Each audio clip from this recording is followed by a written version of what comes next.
you have a lot of things going on. You've got an insurance company. You're running a senior care facility. You have the Runway Hills. You have the podcast. You're a mom.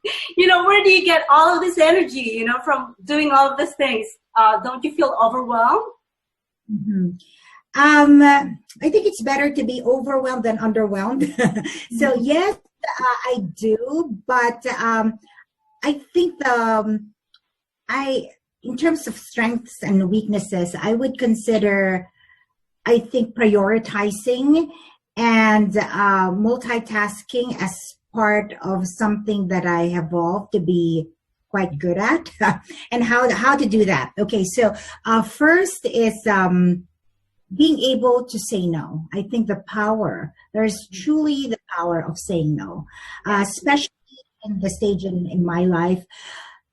I have become really good at it. I mean, to the point where I'm very selective, I'm very choosy as to who I would spend time with. So obviously you're special. I'm here with you. Thank you. Family, friend. And I'm very grateful for your support as well. But saying no to things that that's not going to add value to your life.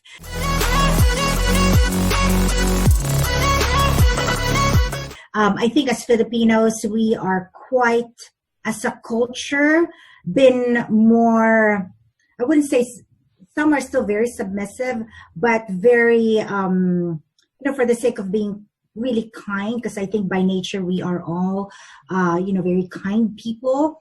Out of kindness and being polite, that we forget what's important to us.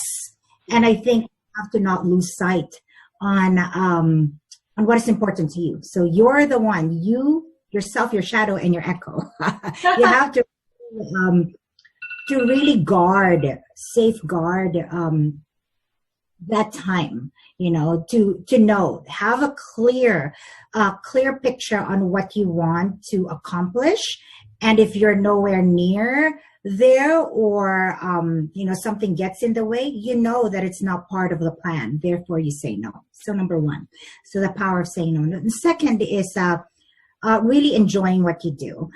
So yes, I get overwhelmed, and there's quite a lot, but I don't see it that way to the degree, because if you enjoy what you do it anyway.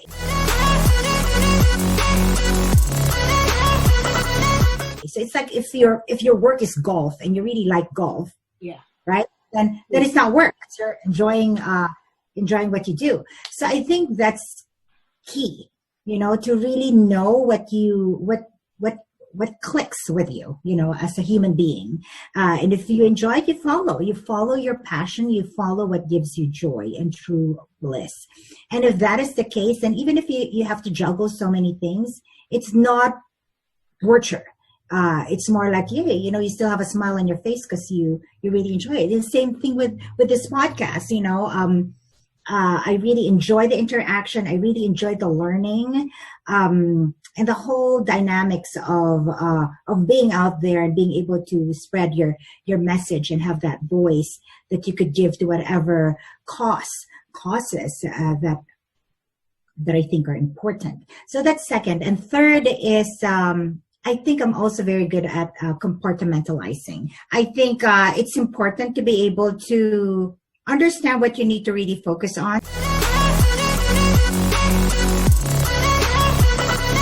So like, for example, so there's a time for me as, just the self-care type. So, the exercising, exercising your faith, you go to church, so on and so forth, you meditate, yoga, all that needs to be checked before anything else, right? So that's done. And then at night, there's also a time that you block specifically for your children. So in this case, Liam, he's 7 years old. So at night, want to make sure that I spend quality time with him, from reading him a book, so on and so forth, and like listening to him practices guitar, etc. So those are important. So it's not really the quantity per se. No one's going to say that 9 to 5 you're just being there as a mom, right? But it's the quality of that attention that you give to whatever task that you have in mind, and then the rest is when you do your work.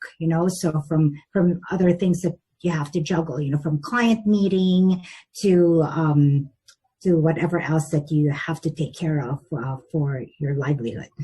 So those are all important. So yes, there's going to be a lot, but if you dedicate time and you make those time really sacred, then in your head, you have that peace of mind that you're accomplishing what you need to accomplish, though it could seem from a distance that oh my God, it's a lot. So there you go. So those are the 3 things that I think would help anyone tackle a lot of things efficiently.